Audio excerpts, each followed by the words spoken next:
ओम अज्ञानतिमिरान्धस्य ज्ञानांजनशलाक्य चक्षुरुमिलितं येन तस्मै श्री गुरुवे नमः। जिसने अज्ञान के अंधकार में डूबे हुए को ज्ञान की ज्योति से आंखें खोली, ऐसे श्री गुरुदेव को मेरा प्रणाम। आपके भीतर एक ऐसी शक्ति सोई है जो चाहे तो आपको जमीन से उठाकर आसमान तक पहुंचा दे, या फिर चाहे तो आपको चिंताओं और अशांति के गहरे सागर में डुबो दे। मैं बात कर रहा हूं आपके अपने मन की शक्ति की। जरा ईमानदारी से सोचिए, क्या आप इस असीम शक्ति के स्वामी हैं, या ये शक्ति ही आपकी स्वामी बनी बैठी है? क्या आपका मन आपकी आज्ञा मानता है, या आपको अपनी उंगलियों पर नचाता है? अगर सालों की पूजा पाठ, ध्यान और मेहनत के बाद भी आप वहीं खड़े हैं जहां से शुरू किया था, अगर शांति और सफलता अभी भी आपसे कोसों दूर है, तो इसका मतलब है कि आप असली जड़ पर काम ही नहीं कर रहे। परमहंस योगानंद जी ने अपने गहन अनुभव से हमें बार बार यही सिखाया है। मन पर विजय पाना ही जीवन में हर सफलता की, विशेषकर आध्यात्मिक सफलता की, पहली और सबसे जरूरी शर्त है। यह मन ही वह दिव्य रथ है जो आपको परमात्मा तक ले जा सकता है। पर यदि इसकी लगाम आपके हाथ में नहीं, तो यही रथ आपको कहीं भी भटका सकता है। तो क्या आप तैयार हैं अपने जीवन की, अपनी चेतना की लगाम वापस अपने हाथों में लेने के लिए? इस वीडियो में मैं आपके साथ साझा करूंगा परमहंस योगानंद जी द्वारा बताए गए वो अचूक, व्यावहारिक और शक्तिशाली उपाय, जिनसे आप अपने मन को मित्र बनाना सीखेंगे, उसे प्रशिक्षित करेंगे और उसे अपनी आध्यात्मिक यात्रा का सबसे बड़ा सहायक बनाएंगे। आप जानेंगे कैसे विचारों के तूफान को शांत करें, कैसे एकाग्रता को एक लेजर बीम की तरह तेज करें, और कैसे अपनी साधना में वास्तविक प्रगति का अनुभव करें। और हाँ, वीडियो के अंत में मैं आपको एक गोपनीय ध्यान साधना के बारे में बताऊंगा। योगियों की वो अत्यंत गोपनीय ध्यान विधि जो मन को शांत करने की अचूक कुंजी मानी जाती है। तो वीडियो के अंत तक जरूर बने रहें। आप स्वयं अनुभव करते होंगे कि यह मन कितना चंचल है, कितना वेगवान। एक क्षण में यह सुख की कल्पनाओं में उड़ता है, तो दूसरे ही क्षण दुख की आशंकाओं में डूब जाता है। मृग तृष्णा की भांति यह निरंतर बाहरी विषयों और सांसारिक आकर्षणों के पीछे दौड़ता रहता है और हमें शांति से बैठने ही नहीं देता। यह भटकाव ही हमारे अशांति का मूल कारण है। किंतु हमारे महान ऋषियों ने गहन साधना और अनुभव से हमें यह अमूल्य सूत्र दिया है, मनः एव मनुष्याणाम कारणम बंध मोक्षयो। अर्थात, हे आत्मन, यह मन ही तुम्हारे सांसारिक बंधनों का कारण है, और यदि इसे साध लिया जाए, यदि इसे ईश्वर की ओर मोड़ दिया जाए, तो यही मन तुम्हारे मोक्ष का, उस परम स्वतंत्रता और शाश्वत आनंद का द्वार भी है। अतः यदि आप सच्चे अर्थों में अपने भीतर उस आनंद स्वरूप परमात्मा से जुड़ना चाहते हैं, अपने जीवन को सार्थक बनाना चाहते हैं, तो इस चंचल मन को अनुशासित करना, इसे साधना अत्यंत आवश्यक है। यह कोई साधारण कार्य नहीं, ये एक महान आध्यात्मिक पुरुषार्थ है। जब यह मन अशुभ संकल्पों से भर जाता है, जब यह ईर्ष्या, द्वेष, लोभ और क्रोध जैसी नकारात्मक वृत्तियों में रम जाता है, जब यह इंद्रियों के विषयों के पीछे अंधा होकर दौड़ता है और पापपूर्ण आचरण करता है, तब यह अशुद्ध हो जाता है। यही अशुद्ध अवश मन आपको जड़ता में धकेल देता है, कर्मों के बंधन बनाता है और बारंबार जन्म मृत्यु के चक्र में फंसाता है। यह आपको आपके सच्चे आनंदमय स्वरूप से दूर ले जाता है। किंतु यही मन जब शुभ संकल्पों से प्रकाशित होता है, जब यह पवित्र कार्यों में लगता है, जब इसमें सेवा, करुणा, प्रेम और ईश्वर भक्ति का उदय होता है, तब यह निर्मल होने लगता है। यही शुद्ध, शांत और वश में किया हुआ मन आपको भीतर की ओर मोड़ता है, आत्मज्ञान के प्रकाश को समझने योग्य बनाता है और अंततः मोक्ष के मार्ग पर अग्रसर करता है।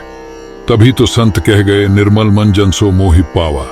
मैंने स्वयं देखा है इस कायापलट को। अमेरिका की बात है, एक सज्जन मेरे पास आए। उनका मन मानो चिंताओं और कड़वाहट का एक बोझ ढो रहा था। भीतर इतनी अशांति की बोले, स्वामी जी, लगता है मेरे अंदर कोई अंधेरी शक्ति है। मैंने उन्हें क्रिया योग का मार्ग दिखाया, समझाया कि कैसे नित्य ईश्वर का ध्यान, शुभ संकल्प और दूसरों की निस्वार्थ सेवा मन को बदल सकती है। विश्वास मानिए, कुछ ही महीनों के धैर्यपूर्ण अभ्यास के बाद मैंने उनकी आंखों में, उनके पूरे व्यक्तित्व में एक अद्भुत तेज, एक निर्मल शांति का उदय देखा। कहां वो पहले का अशांत डरा हुआ मन और कहां अब यह शांत प्रेम और करुणा से भरा हृदय। उन्होंने स्वयं अनुभव किया कि कैसे अंधेरे विचारों को प्रकाश से, नकारात्मकता को भक्ति से बदलने पर जीवन बदल जाता है। ये इस बात का प्रत्यक्ष प्रमाण है कि आपके मन की दिशा ही आपके जीवन की दिशा तय करती है। तो प्रश्न उठता है, इस चंचल बहिर्मुखी मन को साधा कैसे जाए? इसका एक अत्यंत महत्वपूर्ण उपाय है प्रतिदिन, जी हां, प्रतिदिन अपने मन से संवाद करना, उसे समझाना, उसके कान खींचना। जैसे आप एक नटखट बालक को प्रेम से और कभी दृढ़ता से सही मार्ग दिखाते हैं, वैसे ही अपने मन को भी निरंतर दिशा देने की आवश्यकता है। यदि आप अपने कल्याण की सच्ची इच्छा रखते हैं तो आपको अपने मन को मित्रवत किंतु दृढ़ता से समझाना ही होगा। आप अपने एकांत में बैठकर या अपने दैनिक कार्यों के बीच भी क्षण निकालकर अपने मन से पूछ सकते हैं, अरे मेरे चंचल मन, तू क्यों व्यर्थ ही बाहर भटकता फिरता है? क्यों क्षणिक सुखों के पीछे दौड़कर स्वयं को और मुझे अशांत करता है? क्या कभी किसी को बाहरी वस्तुओं में स्थायी सुख मिला है? अरे जिनके पास संपूर्ण साम्राज्य थे, जैसे सम्राट भर्तृहरि, उन्हें भी तो बाहर सच्चा सुख न मिला। सुख का अनंत स्रोत तो तेरे भीतर ही है, उस आनंद स्वरूप परमात्मा में। तू क्यों नहीं विवेक करके उस भीतर के आनंद की ओर लौटता? स्मरण कीजिए राजकुमार उद्दालक का। युवावस्था में ही कितने विवेकवान थे। वे पर्वतों की गुफाओं में जाकर अपने मन को कैसे उलाहना देते थे। अरे मन, तू कभी सुगंध के पीछे, कभी स्वाद के पीछे, कभी संगीत के पीछे बावरा होकर मुझे भटकाता है। तूने इन क्षणिक इंद्रिय सुखों के भ्रम में मेरा सच्चा आत्मानंद छीन लिया। अरे नादान, जिन सांसारिक संबंधों, पत्नी, बच्चों, मित्रों के मोह में तू फंसा है, क्या वे सदा तेरे साथ रहेंगे? जिन्हें तू हर जन्म में छोड़ता आया है, वे इस जन्म में भी छूट ही जाएंगे। फिर क्यों उन्हीं के पीछे भागता है? तू क्यों नहीं उस आत्मदेव के ध्यान में डूबता जो सदा तेरे साथ है, जो आनंद का सागर है? इस प्रकार प्रतिदिन अपने मन को उसके भ्रम दिखाइए, उसे विवेकपूर्ण तर्क दीजिए, उसे भीतर के सच्चे सुख का स्मरण कराइए। एक बार नहीं, प्रतिदिन ऐसा अभ्यास कीजिए। यह निरंतर संवाद, यह आत्मशिक्षण ही मन को धीरे धीरे अनुशासित करेगा और उसे अंतर्मुखी बनाएगा। यह प्रतिदिन अपने मन को समझाने का अभ्यास, यह कितना महत्वपूर्ण है, इसे मैंने अपने ही जीवन के एक अनुभव से गहराई से जाना। युवावस्था का समय था और मेरे भीतर हिमालय की ओर जाने की, एकांतवास में ईश्वर को खोजने की एक अत्यंत तीव्र इच्छा जगी। मेरे अपरिपक्व मन ने मुझे यह विश्वास दिला दिया था कि सांसारिक कोलाहल से दूर, उन शांत पर्वत कंदराओं में ही मुझे शीघ्र आत्म साक्षात्कार हो जाएगा। मैं इसी विचार से उत्साहित होकर अपने परम गुरुदेव स्वामी श्री युक्तेश्वर जी के समक्ष उपस्थित हुआ। उनकी अनुमति और आशीर्वाद की आकांक्षा लिए गुरुदेव ने अपनी शांत किंतु सब कुछ जान लेने वाली पारदर्शी दृष्टि से मुझे देखा। एक क्षण में ही उन्होंने मेरे मन की इस बाहरी शांति की खोज के पीछे छिपी आंतरिक अशांति और पलायन की वृत्ति को भांप लिया। उन्होंने कठोर शब्दों का प्रयोग नहीं किया, किंतु सीधे मेरे तर्क और विवेक को झकझोरते हुए मेरे ही मन से प्रश्न किया, मानो वे मुझसे नहीं, मेरे मन से ही बात कर रहे हों। वे बोले, क्या परमात्मा का निवास केवल हिमालय तक ही सीमित है? क्या वे यहां आश्रम में, तुम्हारे नित्य के कर्तव्यों में, तुम्हारी इस साधना में उपस्थित नहीं है? और क्या अपने निश्चित कर्म क्षेत्र से पलायन करके तुम्हें सच्ची शांति मिल जाएगी? क्या बाहरी एकांत आंतरिक स्थिरता की गारंटी दे सकता है? वत्स, पहले अपने भीतर जो इच्छाओं, वासनाओं और चंचलता का हिमालय खड़ा है, उस पर विजय प्राप्त करो, उसे जीतो। फिर तुम देखोगे कि यह बाहरी हिमालय तो स्वयं ही तुम्हारे लिए सुलभ हो जाएगा। गुरुदेव के उन विवेकपूर्ण तर्क संगत शब्दों ने मुझ पर गहरा आघात किया, एक सकारात्मक आघात। उस संवाद ने मुझे विवश किया कि मैं स्वयं अपने मन से पूछूं, अरे मन, तू भागना क्यों चाहता है? सच्चाई से, कर्तव्य से, या स्वयं अपने आप से? शांति कहीं बाहर खोजने से नहीं, अपने भीतर स्थिर होने से मिलेगी। गुरु आज्ञा पालन में मिलेगी। गुरु की उस तार्किक स्नेहपूर्ण फटकार और फिर मेरे स्वयं के इस आंतरिक मंथन और संवाद ने ही मुझे उस व्यर्थ की इच्छा से मुक्त किया और साधना के सही मार्ग पर स्थिर किया। इसलिए कहता हूं, अपने मन से प्रतिदिन बात करें, प्रेम से, दृढ़ता से, तर्क से उसे समझाएं, उसे सत्य का, अपने परम लक्ष्य का स्मरण कराएं, तभी वह आपके वश में आएगा, आपका सच्चा साथी बनेगा। हे साधक, केवल मन को समझाना ही पर्याप्त नहीं है।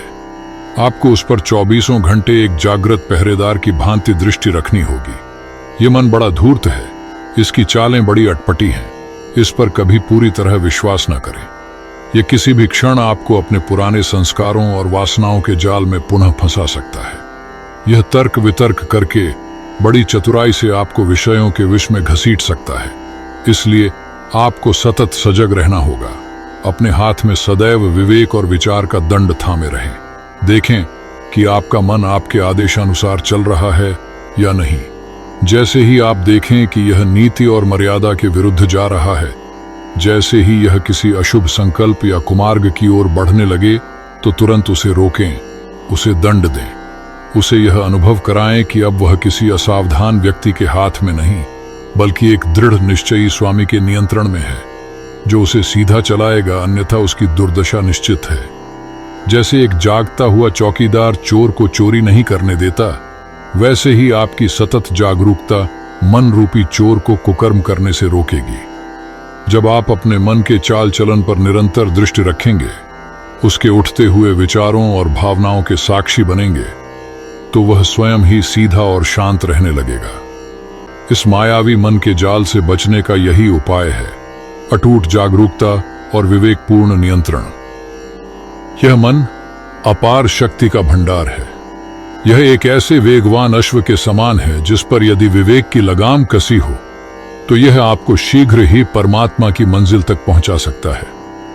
किंतु यदि इसे लगाम के बिना छोड़ दिया जाए तो यह आपको ऐसे टेढ़े मेढ़े कांटेदार रास्तों पर भटकाएगा कि अंततः आप गहरी अंधेरी खाइयों में ही जा गिरेंगे। अतः इस मन रूपी अश्व पर शुभ संकल्पों और सत्कर्मों की मजबूत लगाम कसना अनिवार्य है। इसे कभी खाली या निरर्थक न बैठने दें, क्योंकि कहावत है, खाली मन शैतान का घर। जब मन के पास कोई श्रेष्ठ कार्य नहीं होता तो वह स्वाभाविक रूप से अशुभ विचारों और निम्न वृत्तियों की ओर ही आकर्षित होता है। इसलिए अपने मन को निरंतर किसी न किसी उत्तम विचारशील कार्य में लगाए रखें। कभी आत्मचिंतन करें, अपने स्वरूप पर मनन करें, कभी पवित्र सत्शास्त्रों का अध्ययन करें, ऋषियों की वाणी का अमृत पिएं, कभी सत्संग में जाएं, भगवान नाम का संकीर्तन करें, प्रभु के गुणों का गान करें, ईश्वर के नाम का जप करें, ध्यान में गहरे उतरने का अभ्यास करें, कभी खुली हवा में टहलें या शरीर को स्वस्थ रखने हेतु व्यायाम करें। तात्पर्य यह है कि इस मन के पैरों में निरंतर सत्कार्य रूपी बेड़ियां डाले रखें, ताकि यह व्यर्थ भटक न सके। जैसे हाथी अंकुश से वश में आता है, वैसे ही यह मन भी निरंतर शुभ कार्यों के अंकुश से अवश्य ही आपके नियंत्रण में आ जाएगा और आपको मुक्ति के मार्ग पर ले चलेगा। मन को संसार के क्षणिक आकर्षणों से विमुख करने का एक और शक्तिशाली उपाय है, उसे निरंतर इस जीवन और जगत की नश्वरता का बोध कराना। हे आत्मन, तनिक विचार करें, यह जीवन दुख की एक अंतहीन श्रृंखला नहीं तो और क्या है। गर्भ में आने का दुख, जन्म लेने की पीड़ा, बचपन की अबोधता, यौवन की तृष्णाएं, रोगों का कष्ट, वृद्धावस्था की दुर्बलता और अंत में मृत्यु का अनिवार्य भय, यह सब दुख ही तो हैं। अपने मन को प्रतिदिन इन सत्यों का स्मरण कराएं, उसे ले जाएं उन स्थानों पर जहां जीवन की क्षण भंगुरता स्पष्ट दिखती है। चिकित्सालयों में कष्ट पाते रोगी, सड़कों पर जाती शव यात्राएं, श्मशान भूमि में धू धू कर जलती चिताएं। फिर उससे कहें, अरे मेरे भोले मन, देख, यही सबका अंतिम सत्य है। एक दिन यह सुंदर देह भी मिट्टी में मिल जानी है या अग्नि में भस्म हो जानी है। तू जिन विषय भोगों के पीछे पागल हो रहा है, क्या ये स्थायी है? ये तो पशु पक्षियों की योनियों में भी सुलभ है। क्या यह अमूल्य मनुष्य जन्म इन्हीं तुच्छ वस्तुओं के लिए मिला है? उसे समझाएं, यह मनुष्य देह तो परम पुरुषार्थ साधने का, उस शाश्वत तत्व को जानने का दुर्लभ अवसर है। इसे व्यर्थ मत गंवा। इन क्षणिक सुखों के पीछे भागने की आदत छोड़। ईश्वर का भजन कर, आत्म ध्यान कर, संतों का संग कर। इसी से तेरे जन्मों की भटकन मिटेगी। तू आनंद के अक्षय सागर में स्नान करेगा और अपने ज्योति स्वरूप को पहचानेगा। जब मन इस नश्वरता को और मनुष्य जीवन के परम लक्ष्य को गहराई से समझेगा, तब वह स्वयं ही इन सांसारिक मृग तृष्णाओं से विरक्त होकर आपके बताए हुए कल्याणकारी मार्ग पर चलने को तैयार हो जाएगा। हे साधक, मन को वश में करने की साधना में हमारे आहार की शुद्धि का अत्यंत महत्वपूर्ण स्थान है। हमारे पूर्वजों ने यूं ही नहीं कहा कि जैसा खाए अन्न वैसा बने मन। इसे गहराई से समझें।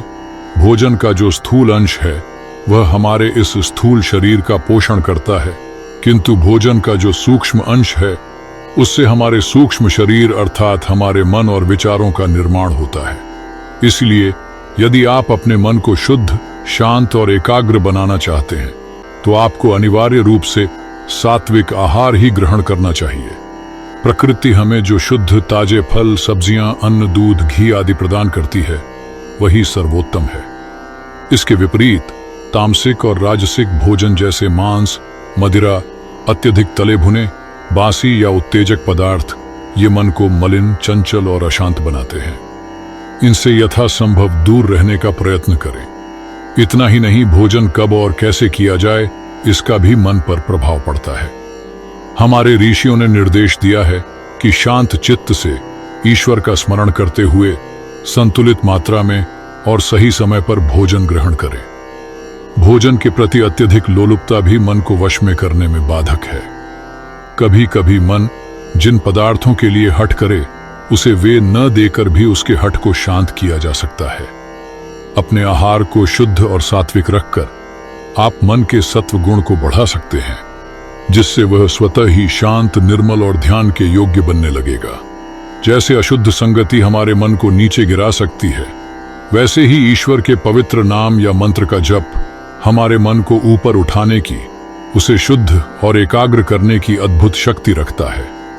ये मंत्र जप एक दिव्य संजीवनी बूटी के समान है जो हमारे अशांत मन को शांति और स्थिरता प्रदान करती है।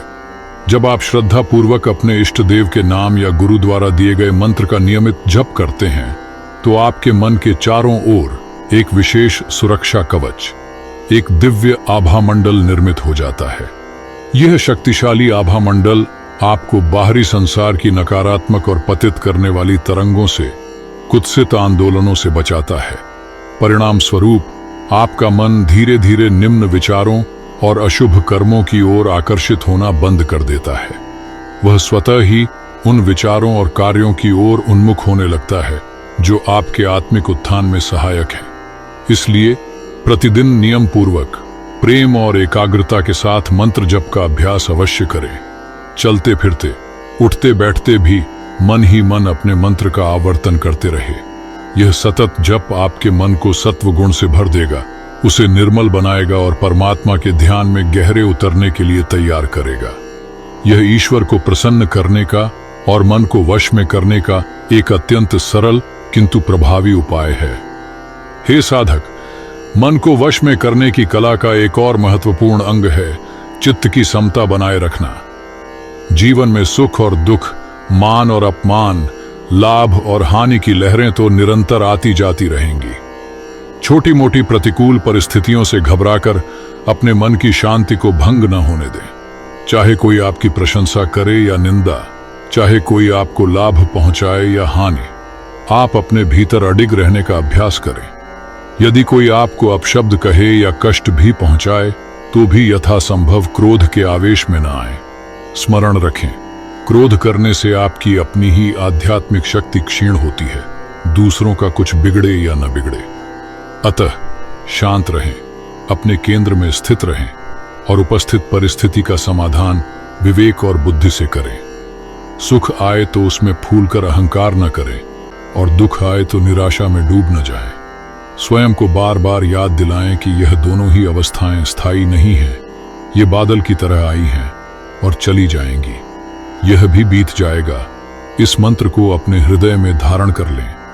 जब आप हर परिस्थिति में इस साक्षी भाव और समता को साध लेंगे तो देखेंगे कि आपका मन धीरे धीरे इन द्वंद्वों से ऊपर उठकर एक अद्भुत शांति और स्थिरता का अनुभव करने लगा है। राग द्वेष स्वतः ही कम होते जाएंगे। आंतरिक शांति और मन की निर्मलता प्राप्त करने के दो और अचूक सूत्र हैं, निष्काम कर्म योग और सर्वत्र मंगलमय दृष्टि रखना। पहला है निष्काम भाव से दूसरों की सेवा करना। जब आप बिना किसी फल की आशा के केवल कर्तव्य समझकर या ईश्वर की प्रसन्नता के लिए परोपकार के कार्य करते हैं तो यह प्रकृति का अटल नियम है कि आपके मन की मलिनता स्वतः ही धुलने लगती है। इसलिए जहां भी अवसर मिले निस्वार्थ भाव से सेवा करने के लिए सदैव तत्पर रहें। यह आपके चित्त को शुद्ध करने का एक श्रेष्ठ मार्ग है। दूसरा सूत्र है अपनी दृष्टि को शुभ और मंगलमय बनाना। प्रयास करें कि आप संसार में, लोगों में, परिस्थितियों में दोष देखने के स्थान पर शुभ और कल्याणकारी पक्ष को देखें। यह विश्वास रखें कि जो कुछ भी हो रहा है, यहां तक कि जिसे आप दुख या कठिनाई समझते हैं, वह भी आपकी आत्मिक उन्नति और गढ़ाई के लिए ही है। जब आप समस्त सृष्टि को ईश्वर का ही रूप मानकर सर्वत्र पवित्रता और मंगल देखने का अभ्यास करते हैं तो आपके मन में व्यर्थ की अशांति और नकारात्मकता टिक ही नहीं सकती। सर्वत्र मंगल देखने वाली दृष्टि ही आपको सच्ची आंतरिक शांति और आनंद प्रदान करेगी। हे आत्मन, मन को साधने के जितने भी उपाय हैं उन सब में विवेक का स्थान सर्वोपरि है। विवेक ही वह दिव्य नेत्र है जिससे हम सत्य और असत्य, नित्य और अनित्य, शाश्वत और क्षण भंगुर के भेद को स्पष्ट रूप से देख पाते हैं। संसार में धन कमा लेना, बड़ा पद पा लेना या भवन बना लेना, यह सब तो सामान्य सांसारिक समझ है, वास्तविक विवेक नहीं। अरे, घोंसला तो चिड़िया भी बना लेती है। सच्चा विवेक तो यह जानना है कि इस निरंतर बदलती हुई सृष्टि में एकमात्र सत्य, एकमात्र शाश्वत तत्व केवल परमात्मा ही है। यह शरीर, ये रिश्ते नाते, ये धन संपत्ति, मान अपमान, सुख दुख, यह सब अनित्य है, बदलने वाला है, स्वप्न की भांति मिथ्या है। एक दिन मृत्यु इन सबको हमसे छीन लेगी और हम खाली हाथ रह जाएंगे। अतः केवल इन्हीं नश्वर वस्तुओं के पीछे भागते रहना विवेक नहीं, घोर अज्ञान है। हमारे दुखों का मूल कारण बाहरी वस्तुओं का अभाव नहीं, बल्कि अपने सच्चे स्वरूप का अज्ञान है। विवेक इसी अज्ञान के अंधकार को मिटाता है। यह विवेक ही वह दूत है जिसे हमारी अंतरात्मा, हमारे भीतर बैठे परमेश्वर हमें जगाने के लिए भेजते हैं। जब यह विवेक जागृत होता है तो यह हमारे चित्त रूपी पिशाच को, हमारे व्यर्थ के संकल्प विकल्पों को नष्ट कर देता है और हमें अपने नित्य शुद्ध आनंद स्वरूप आत्मा का बोध कराता है। इसी विवेक के प्रकाश में चलकर हम मन की सीमाओं के पार जा सकते हैं और उस परम सत्य में प्रतिष्ठित हो सकते हैं। हमने समझा कि विवेक ही वह दिव्य नेत्र है जो हमें सत्य और असत्य का भेद दिखाता है और मन को साधने का सर्वोच्च मार्ग प्रशस्त करता है। किंतु हमारे परम करुणामयी ऋषियों ने इसी विवेक के प्रकाश में हमें एक ऐसी अत्यंत गुप्त और सहज कुंजी भी सौंपी है जो इस चंचल मन को बिना किसी अतिरिक्त प्रयास के ही साध लेती है। एक ऐसी साधना जो आपके हर श्वास के साथ स्वतः चलती है, 24 घंटे अनवरत। हाँ, मैं बात कर रहा हूं अजपा गायत्री की, जिसे सोहम साधना या हंस योग के नाम से भी जाना जाता है। कल्पना कीजिए आपकी हर श्वास, हर पल ईश्वर का स्मरण बन जाए। अजपा का अर्थ ही है बिना जपे जप। ये वो दिव्य मंत्र है जो आपकी प्राण शक्ति, आपकी श्वास के साथ अभिन्न रूप से जुड़ा है। जब श्वास सहजता से भीतर आती है तो सो की ध्वनि होती है और जब बाहर जाती है तो हम की ध्वनि। सोहम, वह मैं हूं। यह छोटा सा मंत्र जो दिन में 21,600 बार हमारे भीतर गूंजता है, हमें निरंतर उस परम सत्य का बोध कराता है कि हम उस अनंत चैतन्य, उस परमात्मा के ही अंश हैं। गोरक्ष संहिता जैसे ग्रंथ इसे योगियों के लिए मोक्षदायिनी कहते हैं, जिसके संकल्प मात्र से पापों से मुक्ति मिल जाती है। सोचिए, मन नियंत्रण और आत्मज्ञान के लिए इससे शक्तिशाली और क्या हो सकता है। और इसकी विधि अत्यंत सरल। आपको बस इतना करना है, किसी शांत स्थान पर आरामदायक स्थिति में बैठें। रीढ़ सीधी, आंखें कोमलता से बंद कर लें। अब अपना सारा ध्यान अपनी सहज स्वाभाविक आती जाती श्वास पर ले आएं। श्वास को बदलने या रोकने का कोई प्रयास न करें, बस साक्षी बने। और अब मानसिक रूप से बिना होंठ हिलाए अनुभव करें, श्वास भीतर आते हुए सो और श्वास बाहर जाते हुए हम। बस इस लय के प्रति सजग हो जाएं। यही अजपा गायत्री का अभ्यास है। जब आप अपनी श्वास और इस सोहम ध्वनि के प्रति जागरूक होते हैं तो मन का भटकाव स्वतः ही कम होने लगता है। जैसे कछुआ अपने अंगों को समेट लेता है, वैसे ही आपका मन बाहरी विषयों से हटकर अपने केंद्र में, अपने आत्म स्वरूप में टिकने लगता है। यह निरंतर अभ्यास आपके चित्त को निर्मल करता है, एकाग्रता को बढ़ाता है, तनाव और चिंता को मिटाता है और आपको एक गहरी आंतरिक शांति का अनुभव कराता है। यह मन को नियंत्रित करने का सबसे स्वाभाविक और प्रभावी तरीका है, क्योंकि आप मन से लड़ नहीं रहे, बल्कि उसे उसकी स्वाभाविक लय में लौटा रहे हैं। तो हे आत्मपथ के पथिकों, इस अजपा गायत्री की अद्भुत साधना को अपने जीवन में उतारें।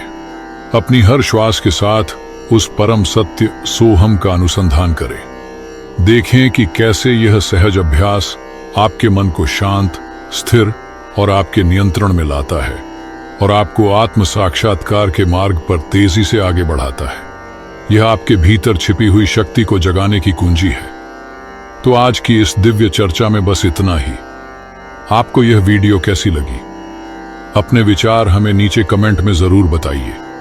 यदि यह जानकारी आपको उपयोगी लगी हो तो इसे अपने प्रियजनों तक पहुंचाएं, ताकि अधिक से अधिक लोग इस ज्ञान से लाभान्वित हो सकें। और यदि आप हमारे चैनल पर नए हैं तो इसे सब्सक्राइब करना न भूलें, ताकि ऐसे ही प्रेरणादायक विषयों से आप जुड़े रहें। फिर मिलेंगे अगली वीडियो में। तब तक के लिए धन्यवाद।